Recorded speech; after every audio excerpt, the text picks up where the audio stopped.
Warning, this video is intended for audiences who are 13 or older. If you are not 13 or older, please fuck off and tell your parents to moderate what you watch online.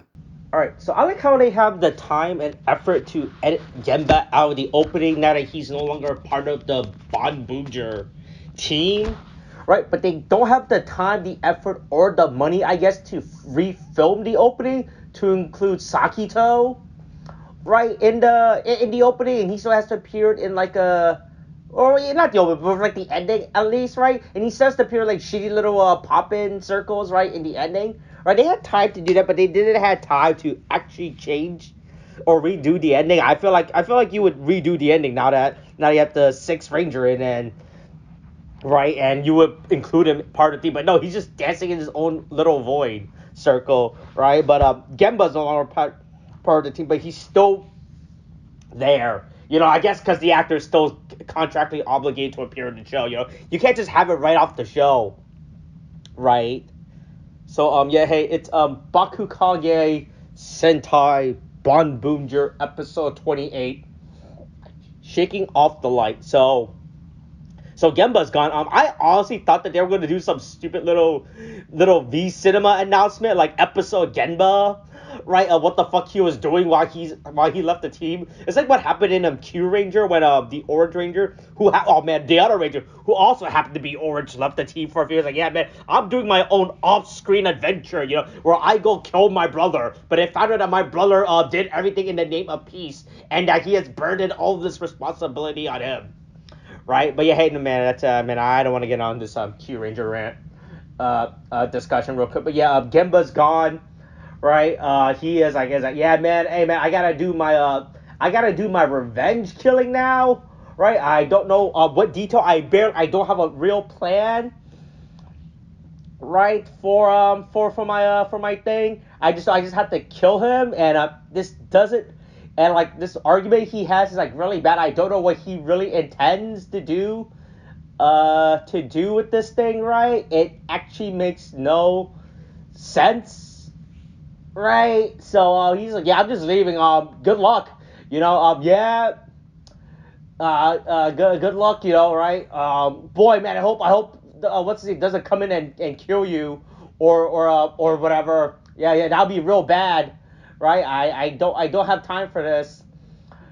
Right, so have fun with your. I hope you guys don't need any emergency items being delivered to you, you know, because I can't be here to do that now.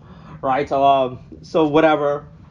Yeah, so the ISA is just an incompetent organization. It turns out, right? I actually cannot believe how bad this organization that was made to watch over these people actually is. Like, it's actually really bad how the ICA just can't do its job. And sure, I was like, yeah, man, I don't fucking know. Sure. Oh, well, why not, right? Yeah, they don't know what the fuck we're doing.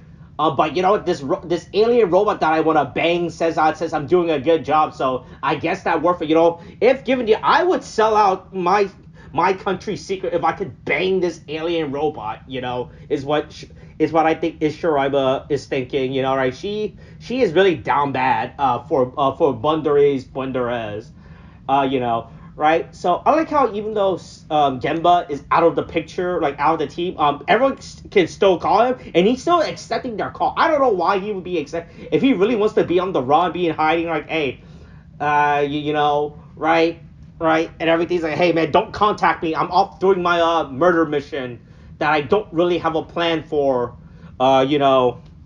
Right, he still accepts their call and he's taking their call. I would just ignore all this. I'd be like, hey, send this to voicemail. Do not contact me, you know, right? So I don't know why he's still accepting their calls, right, at this point. You know, it actually makes no sense, right?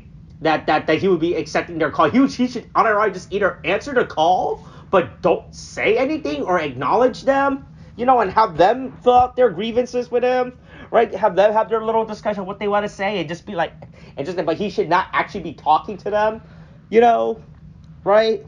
And then it turns out Taya is Watery from Death Note. He built like a bunch of orphanage or some shit around the earth, right? To be like, yeah, I'm gonna find the next L. One of these kids will be L, right? Yeah, hey, Mad Rex is back. Death Race using alchemy or necromancy brought back Mad Rex. So hey, yeah, Mad Rex is back, but it's not the same. It's not the same Mad Rex, right? We also find out that Death Race is also very cheap, right? And Sakito was like, hey man, I got issues with him. Why don't you and me team up to get him together, right? But Gemba's like, yeah, no, this is my. I was like, right? If you think about it, Sagito's vendetta against Mad Rex is less for, I mean, not against Death Race, is less for vendetta against Death Race and more for the fact that it's money, right? I think what he should have offered, hey, let's team up. You can kill Death Race. I just want his credit card information, right? I think that is why his proposal should have been. That would have been way better for Gemba to team up with them. Right? Yeah, so Mad Rex is back. They make this weird neon crab monster sign. This thing is really busy. I'm not a fan of this. This thing looks really fucking stupid. It's just so ugly and everywhere. I don't know what the fuck I'm actually looking at it with this goddamn thing, with this weird neon crab thing. But yeah, but all of a sudden Joe is having is feeling emasculated and feeling like a fucking loser because Gemba's not here. I don't know why. They were never rivals. These guys are barely even friends. They are just co-workers. Once again, going back to how everyone in this show is not friends with each other and are just co-workers, right? They're like, hey, these people have real lives. They have real jobs, most of them. Technically all of them, but they perform it a little better, a little for worse, But right, I don't know why Joel was like, yeah, man, guess I gotta be the cool one, You already have your own morpher that's differentiate with your own weapon, and like you have a little shoulder. I don't know why you need to promote yourself or make yourself seem way better than you already are. I mean, you're already pretty much you're already a cop, You have a gun, if anything.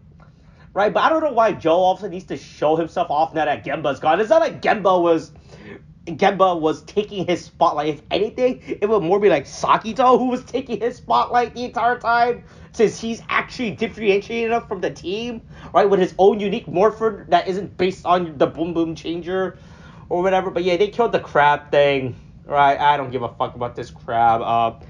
The director of the ISA hired Ishiryo because they realized Shiraiba is really fucking bad, right? And that all of her files that she put on, it talks about how she wants to bang an alien robot, right? And that's about it. But yeah, technically there's not a lot that happens this week's episode. Like I said, the Gemba story, I don't know where the fuck it's leading. It feels really bad. I don't know why he should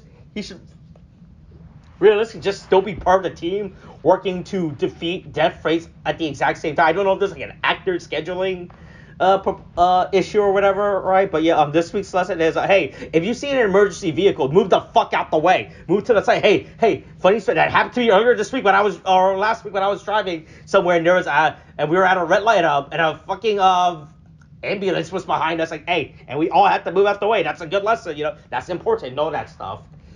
All right, yeah. That's this week's episode. Like I said, I think this Gemba story arc is extremely stupid, and it looks like it's not leading anywhere, right? It feels very pointless within the show's narrative. Like it's leading to, like, it's not like I said, going back to how I was saying about Stinger earlier, right? At least Stinger actually left to do his mission. Hey, we followed her. This way, he's still here. He's still part of the show. He's like, hey man, I'm still here. Guys, yeah, just go do your thing. We gotta. Right, as like I said, I don't know what the fuck Gemba is actually trying to accomplish in his little personal mission against Death Race. Right, it actually makes no sense. All right, yeah, that's this week's episode. I don't think I had anything else to say. Yeah, I said I hate this crab monster. This crab monster is really, I don't. It looks so fucking. I think this design is so fucking ugly. It's like everywhere, I mean, I think the neon fight scene when they were fighting in the cave and you see the neon light being reflecting off the suit was cool at least. At least that was interesting, right? It made the suit looks it makes the suit look shine, I guess would be the correct term. Would be the correct term for this. Looks better within the fight scene, but yeah, that's Other than that, this neon crab thing is really, really fucking stupid. And like I said, I think Gemba is such a. I think him and Mira are like probably like the worst. Are like the worst. Are allegedly like the worst part of the show. You know. All right. Yeah. Like I said, that's all I got about this week's episode. All right. Okay. Thanks. Bye.